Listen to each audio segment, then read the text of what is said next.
Damn. If that ain't love, you smell like shit, baby girl. Fucking hell. You know, just when you think you know exactly what the show's gonna do, it flips it on its head. That's in some interesting lore. So prior to the accident, she was given blood. Blood should normally just be a talisman of good luck. Keep away some bad spirits, maybe keep your health a little good. Over a decade, it will naturally go into your body. It won't change you that much. But by being given that blood and immediately having the accident, it forced the blood to go into overdrive and mutate to her body. Oh, that's crazy. If it wasn't for that prayer, she would have killed herself already. You must survive. Oh my god, the survivor's guilt is insane! Woo, mama. Just non-stop who I trust, who I distrust. Can't have opinions anymore.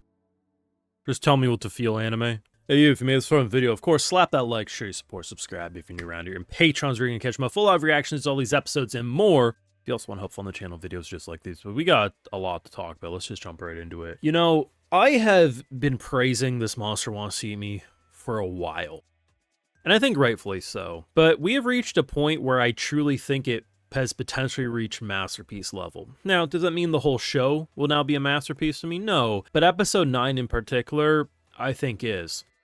The way this show has continuously dropped bombshell after bombshell, it's continued to make us rethink what we know about characters, especially a monster who wants to eat us. But this girl right here, Hinako, in the way they've done high-functioning depression, has always broke my heart, but it's felt so realistic. But what they revealed on the reason she's still alive truly broke me and betrayed me, and the only ones who are going to feel more betrayed is the girl in question, because of why she's still alive. We know that her family died in an accident, and she should have died in that accident too. And the big thing with her is that she's always felt like kind of a spiritual and religious person ever since the beginning. And the fact that she firmly believes she heard the voice of her family telling her to live. So as hard as it is to essentially grow up and have no one in your family still alive, she did so to honor the dead's request, as painful as it is. And in this latest episode, we now know she never heard them. Now, granted, prior to this episode, if you would have asked me, did she really hear them? I would have said no, but I understand believing that you did, or, you know, the consciousness within you saying, you know, this is what they would have wanted. That's my assumption. Turns out, no, she was programmed to live. And that's insane. See, what we learned in this episode is that she does 100% in fact have mermaid blood mixed in, which we learned last week, but we needed to hear it from the person who seemingly did it. And the interesting thing that we learned is that the way it worked is it should have been no more than a talisman, a good luck charm. Sure, yokai would have avoided you, you probably wouldn't have gotten sick, but essentially it's not like eating mermaid flesh. Having mermaid blood in your system, it would naturally adjust over the years and nothing too crazy would happen. Unfortunately, shortly after being given that blood, she had the accident, which basically made the blood work in overdrive and mutate into her body a lot more fast. And with that blood came a prayer, and that prayer essentially forces her to live, to keep herself safe and to never give up. Like, I'm not saying it's not a good thing she's still around, because it is. It's just the fact that, who am I to say life gets better after this, right? It gets easier, sure. And I'm not saying she doesn't have a really good friend in that of her fox pal. It's just, this is heartbreaking. Like, there's no other way to put it. Like, I honestly don't think many people put in this situation would survive. And man, just to think that, like, you know, the strength she had, yeah, she didn't want to live, but the strength she had, and now we know it was basically forced on her.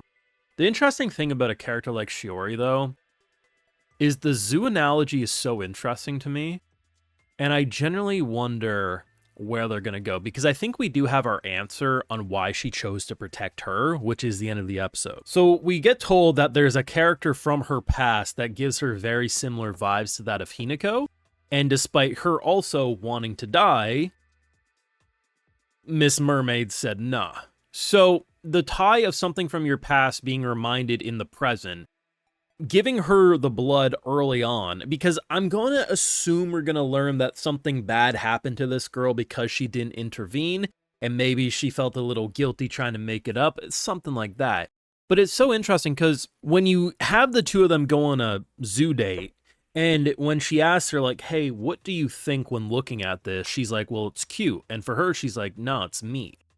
It's so interesting because very clearly Hinako as a character isn't simply meat. Not only because she tastes horrible, because once the blood's mixed, it tastes rancid, but the fact that this is probably the one girl who makes her question her own programming. It's just such a complex show. And I think the way they've been tying us together, I wasn't expecting as many answers as they gave him this season because it's based on an ongoing source material.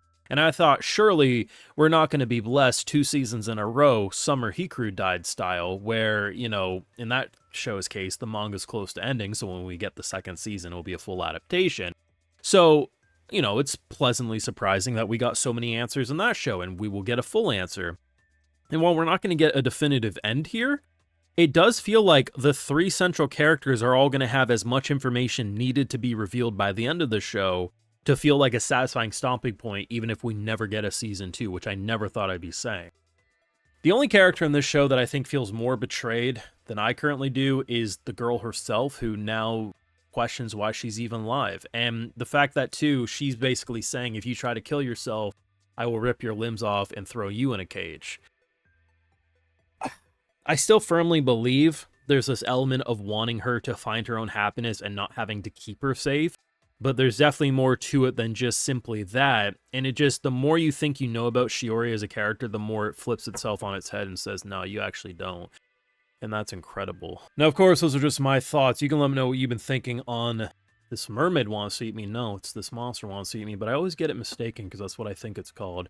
But your thoughts down below. Show your support by dropping a like, subscribe if you're new around here, and yes, Patreon's where you can catch my full live reactions, all this and more. Last week's video did okay, so we did another one this week, but you know the rules. If it doesn't do well with views or likes, Patreon exclusive, so you know where to find it either way. And hey, while you're over there, I also like to give video shoutouts to my wonderful patrons because they make this all possible.